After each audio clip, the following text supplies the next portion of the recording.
There is a sound so ancient, so powerful, that it was once believed to be the very vibration from which all things were born. Not a melody, not a song, but a frequency, primordial and pure, said to contain the code of creation itself. Civilizations, long before our own, whispered about it in sacred chambers. They carved its resonance into the stone walls of temples and taught it only to initiates behind closed veils. This sound wasn't just heard, it was felt. It moved through the body, through the breath, and through the space between atoms. It had the power to shift states of consciousness, repair energy fields, and awaken dormant layers of the human mind. But over time, it was silenced, erased from ritual, banned by religious authorities, dismissed by modern science. Its frequencies were replaced by noise, synthetic, dissonant, disruptive, until what once aligned the soul with the cosmos was forgotten by the collective mind. But forgotten does not mean lost. Fragments of this sound still echo through ancient mantras, sacred chants, and hidden vibrational codes scattered across traditions. From Vedic scriptures to Egyptian temples, from Tibetan sound rituals to the harmonic blueprints of nature itself. What if reconnecting to this primordial sound could recalibrate your entire energetic system?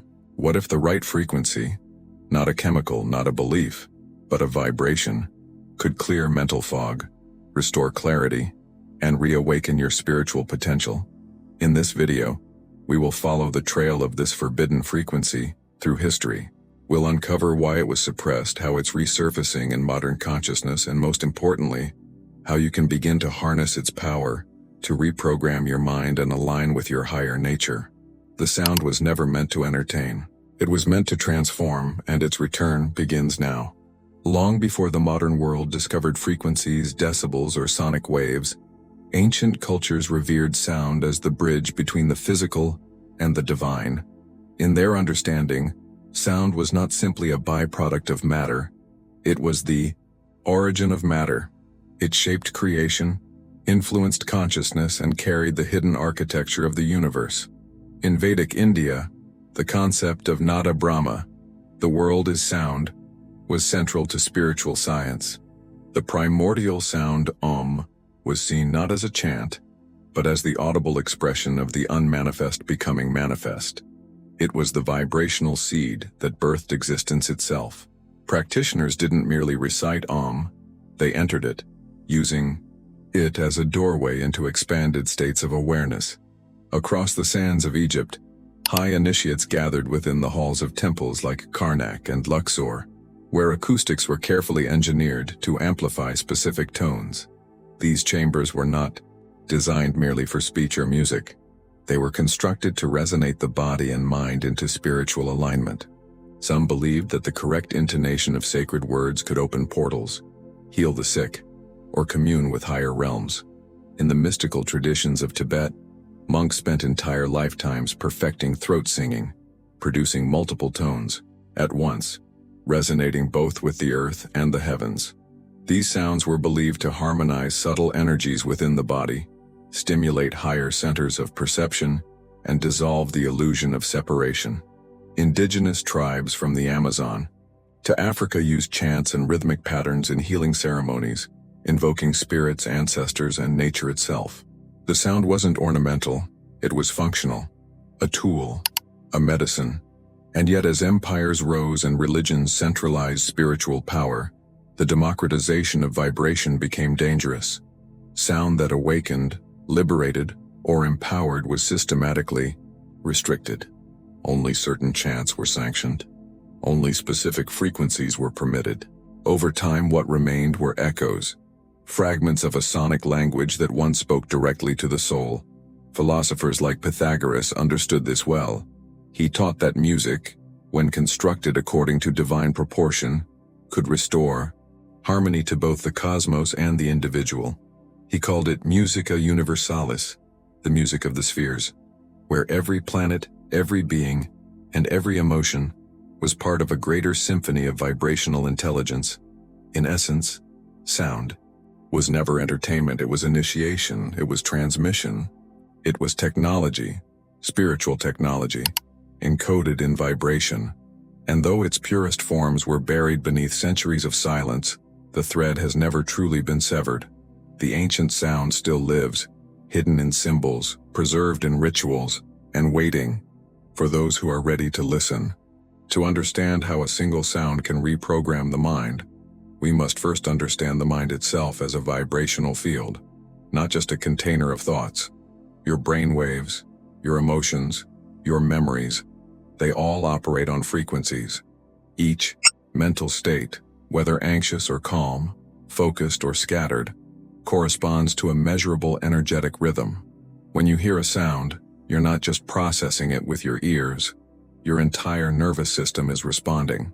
Your cells vibrate. Your organs resonate. Your brain entrains to the pattern. And when that sound is intentionally crafted, aligned with sacred ratios, harmonic intervals, and ancient resonance codes, it can bypass the rational mind and go straight into the subconscious. This is where real transformation begins. Let's look at how this happens. Imagine your mind as a field of water. Most of the time, that surface is rippling chaotically. Scattered thoughts, stress, distractions. Now imagine dropping a single tone, a perfectly calibrated frequency, into that water. Not just any sound, but one tuned to a natural harmonic. Like 432 Hz, a frequency some traditions consider to be in alignment with the natural rhythm of the earth and the human body. The moment it touches the field, the chaos starts to synchronize. The waves fall into rhythm. Coherence begins. This is the mechanism of reprogramming, not through information, but through entrainment. You are not convincing the mind to change. You are vibrating it into a new configuration. Ancient mantras work in much the same way. Words like Om, Hu, Aum, or Ra are not just syllables. They are containers of resonance. When chanted properly, with breath, tone, and intention, they create standing waves in the body that stimulate specific energetic centers, especially the heart and the pineal gland. Modern neuroscience is slowly catching up. Studies in binaural beats, neuroacoustics, and sound therapy reveal that certain frequencies can activate the parasympathetic nervous system, reduce inflammation, increase focus, and even stimulate emotional release. But what the ancients already knew, and what science is just beginning to rediscover, is that sound doesn't just influence the mind, it informs it. It writes to it, like code. And when used consciously, this code can overwrite self-limiting beliefs, release stored trauma, and awaken latent intelligence. The key lies not in the volume of the sound, but in its quality, the harmony it carries, the geometry it reflects, the intention behind it. Because in the vibrational architecture of reality, intention is the carrier wave and sound is the vehicle. In the next section, we'll go deeper into the nuances of sacred sound, the frequencies that have been hidden, and the contradictions that surround what has been preserved and what has been lost. If sound has the power to rewrite the patterns of the mind, then why were the most sacred frequencies buried, and by whom? To answer this, we need to explore not only what was preserved, but what was deliberately distorted. Throughout history, shifts in tuning standards have altered the vibrational landscape of society. One of the most significant changes happened in the early 20th century, when 440 Hz was adopted as the international standard for musical tuning. Before that, many classical instruments were tuned closer to 432 Hz, which some researchers and spiritual practitioners claim resonates more harmoniously with the natural frequency of the earth, the Schumann resonance, roughly 783 Hz. Why does this matter? Because a subtle shift in frequency alters the way sound interacts with the nervous system. Frequencies like 432 Hz, 528 Hz, or even 639 Hz, often referred to in modern solfeggio tuning, have been linked to emotional healing, DNA repair, and enhanced intuition. These frequencies appear to create symmetry in the water molecules within the body, which is particularly important when you remember that the human body is over 70% water. Now contrast this with chaotic or dissonant frequencies, which can fragment patterns, increase agitation, and disturb energetic flow. These disruptive tones are now ubiquitous. In media, in music, in the constant hum of urban environments. This is no accident. In esoteric traditions, there has always been a recognition that control over sound is control over consciousness. Ancient priesthoods restricted access to tonal knowledge, often reserving the most potent sounds for initiates. Certain mantras were guarded for generations. In the early Christian church, chants like the original solfeggio tones were systematically altered, simplified, or removed altogether as doctrines shifted from mystical to institutional. And yet, fragments survived, buried in Gregorian chants, embedded in Islamic dhikr, encoded in Hebrew names, or hidden in Sanskrit mantras. These are not just cultural artifacts. They are resonant technologies. Even symbols contain silent frequencies. The Sri Yantra, the flower of life, or the Hebrew tetragrammaton are not merely visual. They are visualizations of sound itself. Geometry and vibration are deeply intertwined. What you see, you can often hear if you tune yourself correctly. But perhaps the most striking revelation is this. You don't need to be a mystic to access these frequencies. You don't need secret initiation or hidden temples. The human body, specifically the voice, has always been the original tuning instrument. You are your own portal. Your breath, your tone, your focused intention, these are the sacred tools. When aligned, you don't just speak sound, you become sound. In the next section, we'll move from theory to practice. You'll discover how to use your own voice and awareness to reconnect with these ancient frequencies and begin to experience the shift for yourself. You don't need a monastery, a pyramid, or a sacred temple to begin. You already carry the instrument, your breath, your voice, your inner stillness. With intention and a bit of guidance, you can access the vibrational force the ancients once guarded so carefully. Let's begin with the simplest yet most powerful tool, the human voice. Choose a quiet space where you won't be interrupted. Sit comfortably, spine upright, and close your eyes. Begin with a few deep breaths, not just to relax, but to attune. Breath is the bridge between the body and the subtle. As you exhale, feel your body softening. As you inhale, imagine pulling energy from the earth, the air, the stars. Now gently begin to hum. Nothing elaborate, just a low, sustained hum on a single note. Let the sound vibrate in your chest.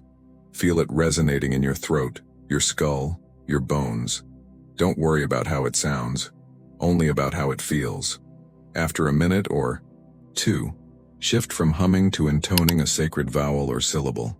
A powerful one to start with is Om, not Oum, but a deep AUM, stretched across one breath. Let the A vibrate in your lower belly. The U rise into your chest. The M hum in your skull. Repeat this for several minutes. Focus not on the sound leaving your mouth, but on the field of vibration it creates within you.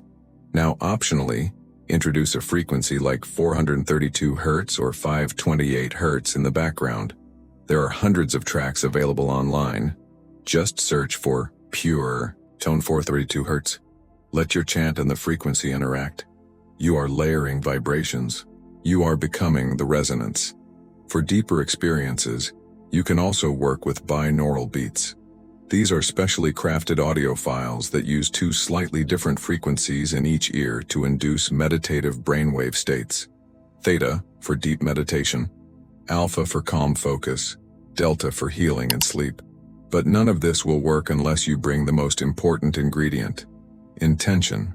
You must enter the practice not as a task, but as a ritual. Each time you sound the sacred tone, ask your inner self to listen.